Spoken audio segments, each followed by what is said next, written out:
you heard it. I am back. I think. We'll see. So I took the last couple months off for a few reasons, and one of which was a reason that I never thought would come true, and that is that I was sick of being on the computer. So unbeknownst to most of you, the end of August was pretty intense for work, and then I had the live stream bet going on, so I was working all day and then streaming at night and kind of going crazy a little bit. Or I guess by the end of the month it was kind of catching up to me and I really wanted to take a break, even though part of me wanted to continue streaming and doing that stuff. So I ended up taking a break, and as breaks go, one day becomes two becomes a week becomes 2 weeks, and then all of a sudden you've fallen off the horse and it's hard to get back on there.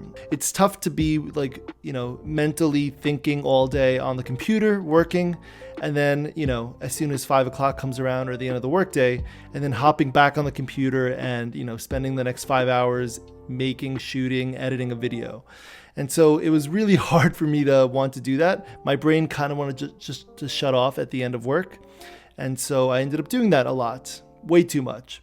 But now I have a bet going on with one of my other friends, and I'm going to try to ease back into making videos by creating a schedule. So I'm going to be putting out videos on Tuesdays, Thursdays, and Sundays of this month, at least for this month. We'll see how that feels to be on a 3 video a week schedule.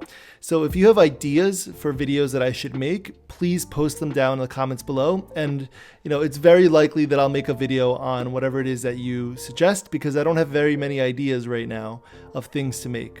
I do know that this upcoming Thursday, December 3rd, I'm going to make a video on how to simulate gravity in Scratch or Snap. And then I have another idea for a video on block-based coding, but really I'm all ears. So feel free to post a comment in the box below, and I'll probably try to get to it. I know that I've been looking at the comments and seeing that a lot of people in AP Computer Science Principles have been benefiting from the Snap videos, and so let me know if there's anything I could do to help you out.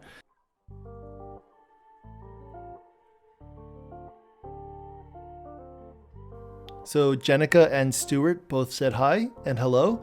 So hello to both of you.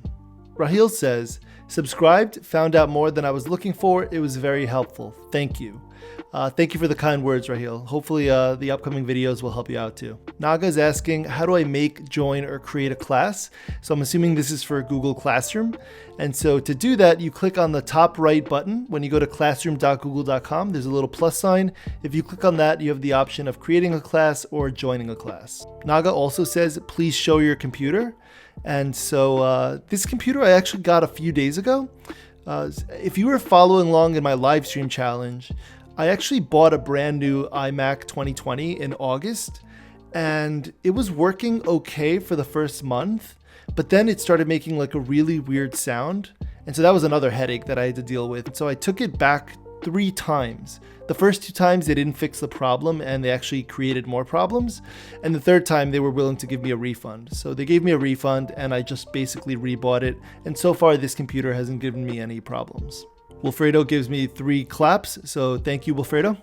Izon asks, is it necessary to first put declarations inside the function, or is it just preference? So this is in reference to my randomize items in an array JavaScript video. So Izon, it's kind of a tricky question because it depends on the person and the size of the project and how readable you want your code to be. So just to give you an example, if you have like a large project, you probably want to declare your like variables or your functions close to where they're going to be used. Some people might disagree. Some people might want to declare everything at the top. But I find it to be a little bit more readable and like more understandable if you actually declare your variables, for example, near where you use them. So that's what I would recommend. That's actually a really good question.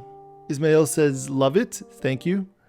Kyle says, do you make more current videos? So Kyle, hopefully I will be making more current videos over the next few weeks. So definitely leave a comment below if you want me to make something specific that will help you. Kai says, did not enjoy. So I am sorry. You can't please everyone all the time. Let me know why you didn't enjoy it though. And maybe I can make my videos a little bit better in the future. Sidant says, thanks. So to that, I say, you're welcome. Lori also says thank you, so you're welcome to you, Lori. Jordan says, my X's and O's don't appear on the board. Can you help me, please? Jordan, I'm not sure why your tic-tac-toe game isn't working. If you still haven't figured it out, just reply to your comment or post in the comments below and I will get back to you. If you put your project, I'll check it out and I'll let you know what I think. Kuromi says, I don't know how, but my code is messed up somehow and I can't make an asterisk or polygon. I think it has to do with the pinwheel. Any idea what you think I could have done wrong? That's another tough question because I'd have to kind of see the code and see what you're thinking. The best advice I could give is maybe rewatch the video that I made, go through it slowly, and try to go through line by line and see what the computer is doing at each step, and try to figure out why it's not working the way you intended to. Alyssa says, thank you 100 times. Thank you. So Alyssa, thank you so much for using a loop there and not writing thank you 100 times. You're welcome 100 times. So Dala asks, how do you do the score part?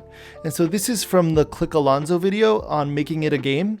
So Dala, if you haven't learned variables yet, you should learn what variables are and how to use them and how to update them in your project. But that's basically how you would keep score of how many times Alonzo has been clicked, for example. You would create a variable, initialize it to 0 at the start of every project or the start of every game, maybe when the green flag is clicked. And then every time it's clicked, you make sure that you change that score by 1. Anna says, please give us the answer. I cannot figure it out. You're my only hope for the Caesar Cipher project. Anna, if you still have not figured it out, let me know in the comments below and I will help you out. I'll let you know how to do that. Maybe that'll be my next video after Thursday. Emmy says, timestamp 522. I'll have to check that out and see what that is. I'm not sure what I did. I can't read Arabic, but someone in Arabic says it does not unscratch offline editor, brother. So maybe it doesn't work offline. Maybe I was wrong about text-to-speech. Maybe it needs to connect to the servers. Young King says, I came in for the if you have time part. Love your videos though. Young King, thank you so much for the kind words. I hope your monarchy continues. Sam says, you should change your name to me.goatcoding. Thank you, Sam. And then Cal responded, for real, LMAO, he's the only thing keeping me alive in APCSP.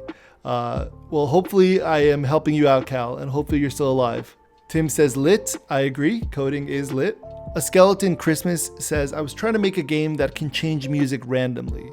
So what I would recommend, Skeleton, is that you make sure that you've imported all of the sounds or all of the music that you want to have. And then instead of choosing the song, pick a random number and it'll play the song that corresponds to that number. So just make sure you go from like 1 to however many songs you have imported and it'll pick the number correctly. So Go Left, Samuel, and Clue Empire Blank say, how do we make the words matching block in the Take It Further? Let me know in the comments below if you still want me to make a video on that. I guess I could do that next week. If you haven't gotten it yet, or if you did figure it out, let us know how you did do it. And that's going to do it. Those were all of the comments that I hadn't responded to in the past month. So I am looking forward to making videos this upcoming month and looking forward to seeing what people suggest in the comments below. So I will see you on Thursday. Bye-bye.